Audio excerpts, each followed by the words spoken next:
Prices right now, they are on the move in the aftermarket. Just a few minutes ago, Treasury Secretary Scott Bessent spoke outside the White House, saying that the administration will be ramping up sanctions on Russia. Here's what he said. So we are going to either announce after the close this afternoon, or first thing or first thing tomorrow morning, a substantial pickup in Russia's sanctions.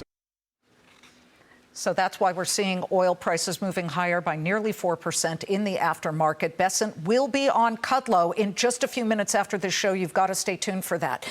In the meantime, we are minutes away from IBM reporting third quarter earnings after the bell. The stock has gained more than 7% over the last month, riding a tailwind of positive AI sentiment due to the company's push and efforts to expand its offerings. Our countdown closer has a group of AI stocks he's picking that he calls the supply chain of artificial intelligence. He is Pence Capital Management CIO. Dryden Pence, $3 billion in assets under management. This is sort of a way of going in versus just looking at the surface names, correct? Exactly. The important thing is this is the infrastructure of what we're doing. So if we take a look at who is essential to AI, well, that's Nvidia, but then who's essential to Nvidia? And therefore you have to look at TSMC because they're making the chips. Then you have to look at ASML because they make the machines that make the chips. So you can't have AI without Nvidia right now. You can't have Nvidia without TSMC, which is more than a third of Nvidia's cost of goods sold. Same for AMD. Let me just ask you about ASML. Sure. Because that company this summer came out and said, we can't even predict if we will be seeing any revenue, which is ridiculous because, of course, they will, because of the uncertainty regarding China tariffs. And they are a foreign company. They're based in, I believe, in the Netherlands. In the Netherlands, yeah. Yes. And so they're shipping to the U.S., they're shipping everywhere, and the U.S. tariffs have been a huge question mark for them. You're not afraid of that?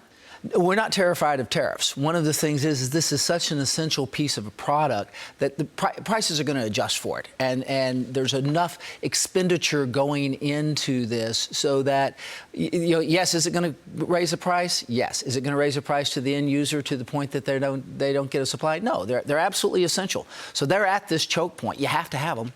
So they actually have pricing power, and the tariffs just kind of increase that. They've exploded this year. The stock has done incredibly well. ASML. Broadcom is another one you're picking. Absolutely. Because if you think about it, Broadcom does, where Nvidia does kind of the major chips on GPUs, Broadcom is kind of everywhere else, and they're in the customized piece of it. So as this whole AI thing and the utilization of it begins to mature, the ability to have customized chips, like Broadcom makes, is going to be very, very important because it cuts down on power demand, it cuts down on a number of costs and things like that. So you have, it's really the picks and shovels, the baseline of what's bearing out all of this. Dryden, we've got a sell-off right now. I mean, we've got the Dow down about 332, the NASDAQ down 217, S&P down 36, well off the lows, I should note, of the session. I mean, the S&P was down 79 points at the low here.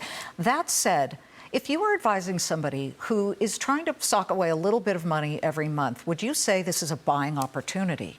I say buy chips on dips. Because it's very, very true. This is the infrastructure of the future of our economy and increasing labor productivity. It's like owning the rails of the Transcontinental Railroad. You need to be there. And so when you get these market dislocations, even though the market's a little frothy right now, these are probably opportunities for people to step into the companies that are essential. Not just all the frothy ones, but the ones that are absolutely essential going forward. When you are talking to, I wouldn't say rivals, but colleagues at other companies, at other funds, et cetera, and they're saying, I love this, what do you run away from? What are you saying, yeah, you can do that, but I'm staying away? I'm looking for companies that are going to, in the end, increase labor productivity. And you have to make the argument, this is where you increase labor productivity. That's where margins are going to be made long term. That's how our economy grows. That's how we get more efficient. So I'm always looking for that case. Tell me, make the case. How does this company and what they do increase labor productivity? Well, we're 2 minutes away from the closing bell, and Tesla is actually paring most of its losses here. They're coming out after the bell. You could argue that that is a company that is volatile, certainly, but has really defied the odds. Have you ever been interested in getting into a company like that? The short answer is yes. We were early investors in Tesla, as a matter of fact. What happened? You sold? No. Oh. No. As a matter of fact, had the 799th Tesla that was ever built. We bought that. So we bought the stock too to make sure the company stayed solvent. Got the car and love it. But the technology is very important going forward. They defy the odds. Dryden, Pence. We love having you here. Thank you so much. Love being here. A good, great American hero. Thank you for serving our country.